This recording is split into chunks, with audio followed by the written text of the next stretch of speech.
வணக்கம். நான் உங்கள் பிரகாஷ். ஸோ, இன்னைக்கு நம்ம பார்க்க போகிற சப்ஜெக்ட், ஸ்டோரி எதுவாக இருந்தாலும் ஆசை ரிலேட்டடான ஒரு விஷயம். மனுஷனாக பிறந்தா கண்டிப்பாக அந்த ஆசைன்றது இருக்கும்.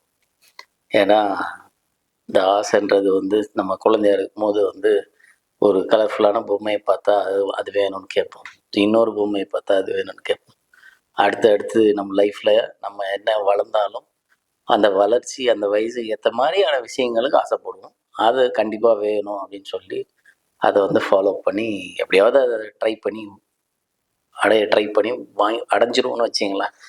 சில கேஸில் நம்ம என்ன பண்ணுவோம்னா கொஞ்சம் எக்ஸ்ட்ராவாக ஆசைப்படுவோம். இப்போ நம்ம இன்னைக்கு ஒரு நல்ல சாப்பாடு கிடைக்குதுன்னு வச்சிங்களேன், ஆனால் ஏன் எனக்கு பிரியாணி கிடைச்சா நல்லா இருக்கும்னு நினைப்போம். கரெக்டாக. ஸோ அடுத்து ஒரு இடத்துல ஒரு நல்ல ஒரு ட்ரெஸ் கிடைக்குதுன்னு வச்சிங்களேன், இதை விட பெட்டராக எனக்கு கோட் ஷூட் கிடைச்சா பெட்டராக இருக்கும்னு தோணும்.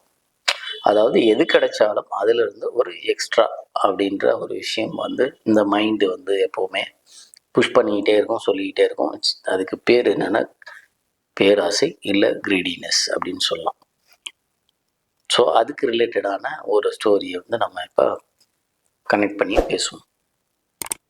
அது என்னென்னா ஒருத்தர் ஒரு சாதாரண வாழ்க்கை வாழ்ந்துட்டுருக்காரு நம்மளை போலேயே. அவர் ஒரு ஒரு ஆசை வருது அவருக்கு. என்னென்னா கடவுள்கிட்ட நம்ம வேண்டுவோம், வேண்டிக்கிட்டு எனக்கு உடனே ஒரு 1,00,000 ரூபா பணம் வேணும் அப்படின்ற மாதிரி கேட்போம். அவர் கொடுத்துட்டாருன்னா நம்ம அடுத்தடுத்து அந்த பணத்தை வச்சுட்டு ஏதாவது பண்ணலாம் அப்படின்ற மாதிரி ஒரு ஆசை. அதாவது உழைக்காமல் அவருக்கு பணம் வேணும், அதுதான் அது ஆக்சுவல் கான்செப்ட். ஸோ இப்போ இங்கே என்ன பண்ணுறாருன்னா இவர் சொன்ன மாதிரியே கோயிலுக்கு போகிறார். கோயிலுக்கு போயிட்டு வேண்டிக்கிறார், கடவுளே நீ எனக்கு ஒரு 1,00,000 ரூபா கொடுத்தீங்கன்னா நான் உனக்கு ஒரு தேங்காய் உடைக்கிறேன் அப்படின்னு சொல்லி வேண்டிக்கிறார். ஃபார்ச்சுனேட்லி அந்த கடவுள் திடீர்னு வந்துட்டு அவர் கேட்ட 1,00,000 ரூபாயை அப்பயே கொடுத்துட்டு உடனே டிஸப்பியர் ஆகி போயிட்டார். இவருக்கு பயங்கர ஷாக். ஏன்னா எப்பவுமே கடவுள்கிட்ட கேட்டால் கடவுளே கொடுக்க மாட்டார்ல, ஏதோ ஒரு வகையிலேருந்து வரும் அப்படின்ற மாதிரி லாட்ரி சீட் அடிக்கும், அது மாதிரி ஏதோ ஒன்று அவர் நினச்சிட்டு இருக்காரு. ஆனால் கடவுளே திடீர்னு நேரில் காசை கொடுத்துட்டு டிஸப்பியர் ஆனதுன்றது இவர் பயங்கர ஹாப்பி. பட் இவருக்கு இப்போ அவர் கமிட் ஆகிட்டார். என்னன்னு ஒரு தேங்காய் உடைக்கிறேன்னு கமிட் ஆகிட்டார். ஸோ இப்போ அந்த தேங்காவை இவர் வாங்கி உடைக்கணும். ஸோ கோயிலை விட்டு வெளியே வரார். அந்த தேங்காவோடைய விலையை கேட்குறார். விலையை கேட்டால் அந்த கடைக்காரர் என்ன சொல்கிறாருன்னா 5 ரூபா ஒரு தேங்காய் அப்படின்னு சொல்கிறார். இவருக்கு என்னடான்னா 5 ரூபா கொடுத்து ஒரு தேங்காய் வாங்கணுமா அப்படின்னு ஒரு கேள்வி வருது. நம்ம ஆளுங்க தான் கிளியராக பார்கெயின் பண்ணுவோம் இல்லையா, எங்கே போனாலும் பார்கெயின் பண்ணுவோம். அது மாதிரி அவர் பார்கெயின் பண்ணுறார். எனக்கு 4 ரூபா கொடுங்க அப்படின்றார். அந்த கடைக்காரர் என்ன சொல்கிறார், 4 ரூபாக்கெல்லாம் அவங்க கட்டுப்படி ஆகாது, அதெல்லாம் கொடுக்க முடியாது அப்படின்னு சொல்கிறார். அப்போ அவர் கூடவே இன்னொன்று சொல்கிறார், நாங்கள் ஒரு இடத்துல வாங்கிட்டு வரோம் பக்கத்து ஊரில் சந்தையிலேருந்து, அங்கே போனீங்கன்னா வேணா உங்களுக்கு 4 ரூபா கிடைக்கும் அப்படின்னு சொல்லி சொல்கிறார். இவருக்கு உடனே ஓகே, ஸோ 4 ரூபா கிடைக்கிற இடமும் இருக்குது அப்படின்னு சொல்லிட்டு பக்கத்து ஊருக்கு அப்படியே நடந்தே போயிடுறாரு. ரொம்ப பக்கம்தான், கொஞ்சம் தூரம் தான், நடந்து போயிடுறாரு. நடந்து போய் அந்த சந்தைக்கு போயிட்டு அங்கே போயிட்டு கேட்குறாரு, அங்கே 4 ரூபா தேங்காய் அப்படின்னு சொல்கிறாங்க. இவருக்கு கொஞ்சம் தூரம் தான் நடந்து வந்தோமே, நடந்து வந்ததுக்கு ஏதாவது கம்மி பண்ணோம் இல்லையா அப்படின்னு சொல்லிட்டு இவர் என்ன கேட்குறாருன்னா எனக்கு 3 ரூபா கொடுங்க அப்படின்னு சொல்லி கேட்குறாரு. அவங்க அந்த மார்க்கெட்டில் இருக்கவங்களாம் என்ன சொல்கிறாங்கன்னா 3 ரூபா கொடுக்குறதுலாம் கட்டுப்படி ஆகாது, ஏன்னா நாங்கள் வாங்கிட்டு வரதே 3 ரூபாக்கு தான் தோப்புலேருந்து. ஸோ 3 ரூபாக்கெலாம் ஒர்க் அவுட் ஆகுது, நீங்கள் வேணும்னா தோப்புக்கே போய் வாங்கிக்கங்க, இங்கே கொஞ்சம் தூரம் தான் இருக்குது, ஆற்று ஓரத்தில் ஒரு தோப்பு இருக்குது, அங்கே வேணா போங்க, அங்கே கொடுப்பாங்க 3 ரூபாக்கு அப்படின்னு சொல்கிறார். இவர் வந்தது தான் இவ்வளோ தூரம் வந்துட்டோமே, தோப்புக்கே போய் வாங்கிடுவோம் அப்படின்னு சொல்லிட்டு தோப்புக்கு போகிறார்.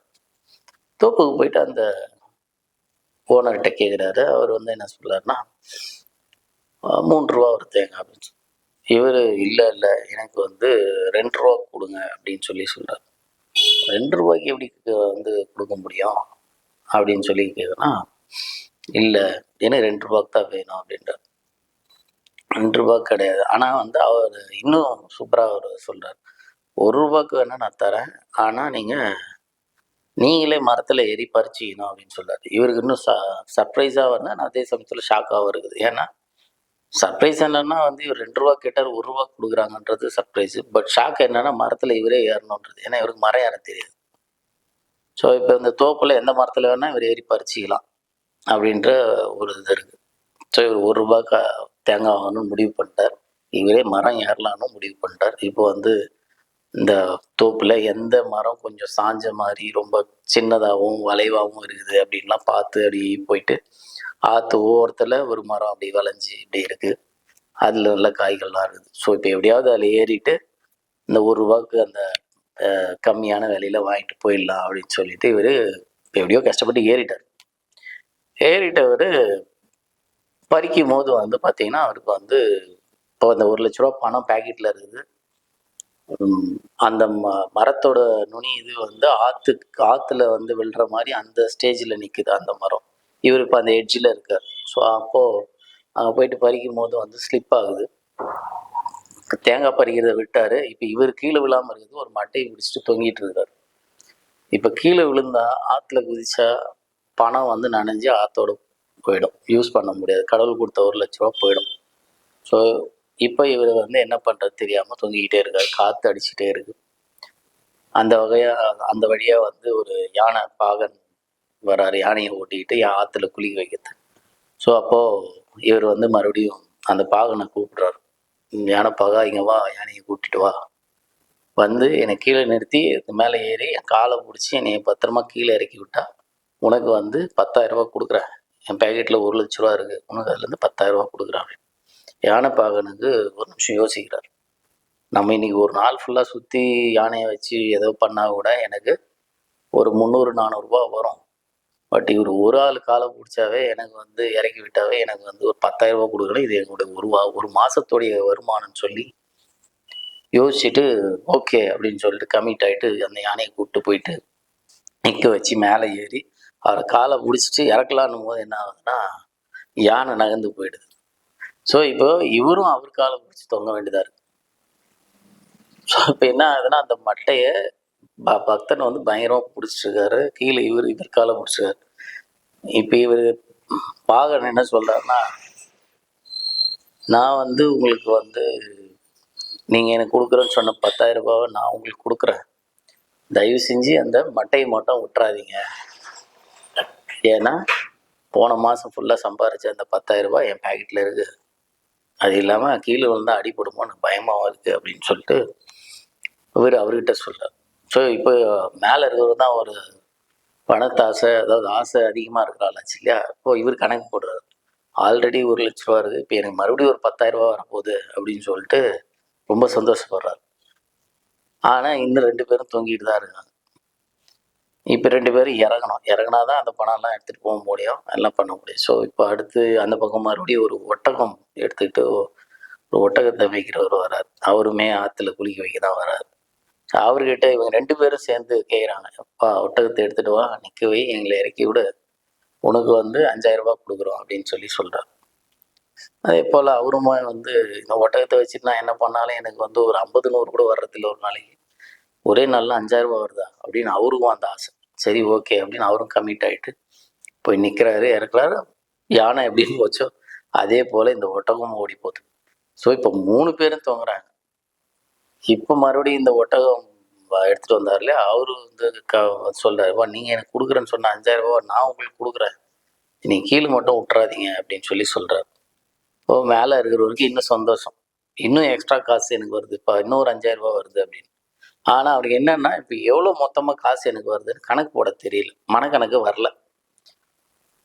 அதனால என்ன பண்ணுறாருன்னா விரல் விட்டு எண்ணலாம் அப்படின்னு சொல்லிட்டு விரல் விட்டு எண்ணலாம்னு சொல்லி விரல் விடுறாரு.